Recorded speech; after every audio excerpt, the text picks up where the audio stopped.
Saudações corintianas. Saudações. Fala, Lucas Faraldo. Tudo bem com você? Tudo ótimo. Bem. Último vídeo do ano, nosso primeiro ano de saudações aí. Vamos fechar, arredondar aqui, passar a régua em 2017. Só que antes, aquela famigerada retrospectiva, moleque. Dorime, interrimo ad appare dorime, ameno, lanciremo, dorime.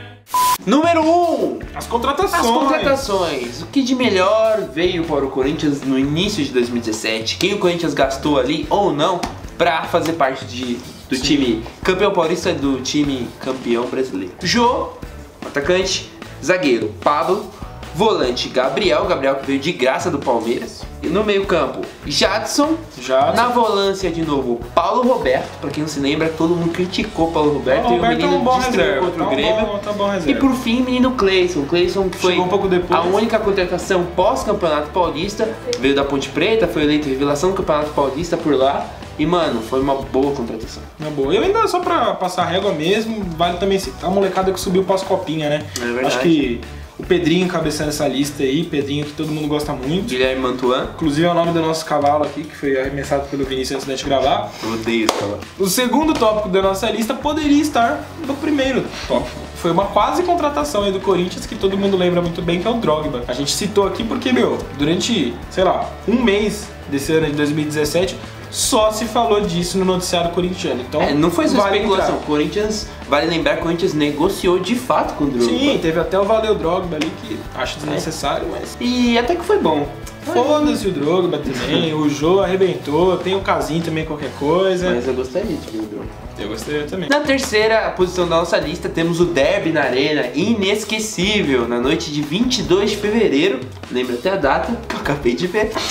O Gabriel, meu amigo, Gabriel foi expulso, achou lá que tinha sido o Michael, o juiz fez uma puta confusão, parecia que tava bêbado, e no fim o Corinthians foi lá e pão. Não, na minha vida eu acho que foi assim, uma das que eu mais comemorei, gol no finzinho. Até o título da crônica do nosso site, vocês vão ver aí, tá assim ó: épico, histórico, na raça, Corinthians vence derby na arena, uma parada assim. Porque, mano, foi muito da hora, foi uma puta vitória, a gente trabalhou que nem uns loucos, mas, mano, comemorando que nem uns loucos também. Foi muito bom. Meu amigo, depois do derby, o Corinthians embalou de um jeito, semifinal, depois da primeira fase, chegou na final do Campeonato Paulista e foi campeão. Atropelou todo mundo, bicho. Logo no aniversário, na temporada, no aniversário de 40 anos, o título de 77, o histórico contra a Ponte Preta, o Corinthians enfrentou a Ponte de novo na final. Uma reedição. Cara, olha esse, como fala? Enredo.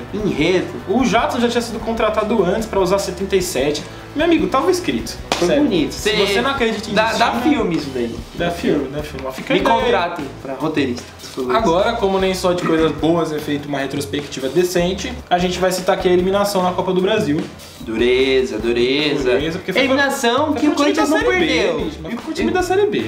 Mas o Corinthians já tinha passado sufoco umas fases anteriores contra o Brusque. O poderoso Brusque. Sim. Foi lá, passou nos pênaltis. Nem chegou a lá, foi fácil. Nem ganhar da Caldense foi fácil também. Pode crer na estreia. O Corinthians, eu acho que realmente na Copa do Brasil jogou talvez o seu pior futebol aí. E nisso, que se vocês se lembrarem, jogou bem no Beira-Rio. Sim. Não jogou mal. Mas empatou no Beira-Rio. Não jogou tão mal também. É que faltou acertar faltou o Romero fazer o gol. Faltou o Cleiton fazer o gol. Mas você lembra do Cleiton? Lembra do Romero, perdeu o gol. Enfim, o Corinthians foi eliminado nos pênaltis. Talvez a única grande decepção do Corinthians no ano. Mas acontece. Foi ofuscada pelo título do Paulistão da Certamente. E também por aquela arrancada fenomenal. No primeiro turno do Brasileirão, que é o nosso próximo item da lista aí. O primeiro turno do Corinthians foi extraordinário. O Corinthians, pra você ter uma ideia, lá no início, começou empatando com a Chapecoense em casa ali, vai, não vai. Mano, depois desse jogo venceu 6 seguidas, embalou. Pra você ter uma ideia, terminou o primeiro turno invicto. De 57 pontos possíveis, quantos pontos o Corinthians conquistou? 47. Ali já tinha gente falando entrega a taça já. Não, nessa sequência dos 19 jogos do primeiro turno, elas se juntaram aos outros jogos do Paulistão, da própria Copa do Brasil. O Corinthians foi eliminado invicto, e aí o Corinthians engatou uma sequência de 34 jogos invicto. A segunda maior invencibilidade da história do Corinthians. Da história. É muito... Boa, isso tem que estar aqui na retrospectiva, bicho. É uma sequência sensacional. Isso é um título. Isso é um título. Tem título que é muito mais fácil do que isso, se você parar pra pensar. Tem time que fica comemorando aí há 10 anos que nunca caiu pra Série B. A própria... É claro, também, são coisas diferentes, mas a própria Libertadores não tem 34 jogos. Um time pra ser campeão da Libertadores não faz 34 jogos. Não. Ok, são pesos diferentes. São pesos diferentes, ok, entendo isso, mas entendam o que eu tô querendo dizer. Também é difícil ter uma sequência dessa. Cara, a gente chegou a fazer nota pro site do Meu Timão, na ocasião, falando que o Corinthians tinha alcançado em determinado momento, e olha que não foi nem no 34º jogo, foi bem antes. Tipo, depois de 20 e poucos jogos, o Corinthians estava sustentando a maior invencibilidade do futebol mundial naquele momento. Como, de novo, não só de coisas boas vive aí uma boa retrospectiva, a gente vai lembrar também da eliminação na Sul-Americana pro Racing.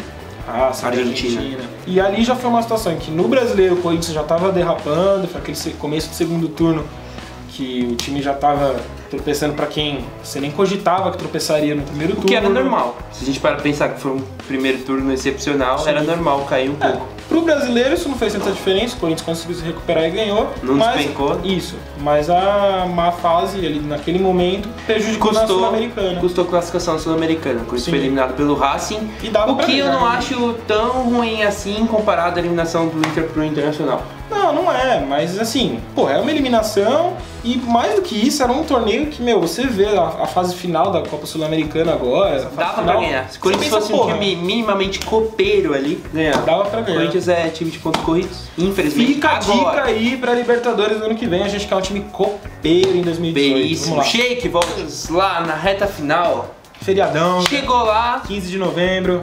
Jogo contra o Fluminense em casa. Mano, estádio cheio, o Corinthians, se vencesse, era campeão brasileiro. Primeiro minuto de jogo, o que aconteceu?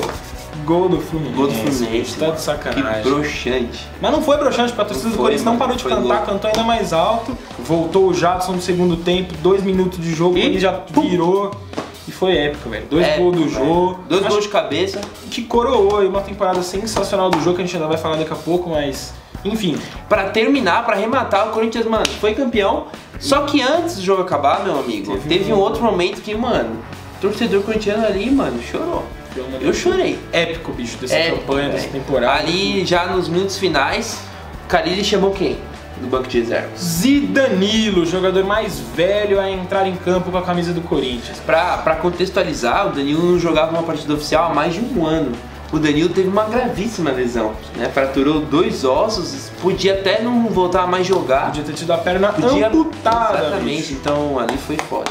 Mas se tornou o segundo tricampeão brasileiro, como você já sabe, porque você já viu o nosso outro vídeo sobre o assunto. E num momento muito emocionante, porque ele entrou no lugar do Jô, o Jô que há 1000 anos atrás aí tinha se tornado o jogador mais novo a entrar em campo com a camisa do Corinthians. 2004, acho que é 2003. Não sei. Beleza.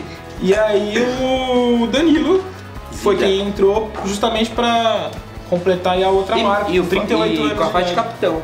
Com a faixa de capitão. Fagner deu a faixa de capitão pra ele. Fenomenal. Cara, foi muito lindo. Na nossa penúltima posição da nossa lista, temos o jogo da taça, não é mesmo?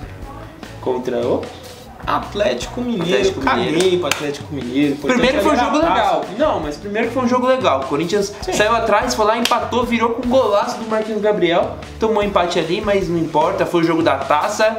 O Corinthians recebeu a faixa de campeão, as medalhas, enfim. E o Cássio levantou mais uma taça. Sim, justíssimo. Na nossa última posição da nossa retrospectiva, Jô Neres, melhor centroavante do Brasil. Quem é Borja? Sim, chupa Borja! Consolidado. Jô que terminou a temporada com 25 gols marcados, 18 deles em partidas do Campeonato Brasileiro. O Jô foi extraordinário. Esses 18 no Brasileiro consolidaram o Jô como artilheiro da competição junto com o Henrique Dourado. O Jô, eu acho que coroa, assim como o Cássio, que você pega puto, 2016 dele foi uma bosta. O Jô também, muita gente tava... Não, eu viajei. Não, eu viajei, mas eu queria dizer o quê? Que o Jô chegou muito contestado no Corinthians. Então é muito legal você fechar uma retrospectiva de 2017 valorizando um cara que, numa retrospectiva de 2016, talvez estivesse aparecendo como uma coisa ruim, tipo, puta, contrataram o Jô, e aí, o que será que vai acontecer?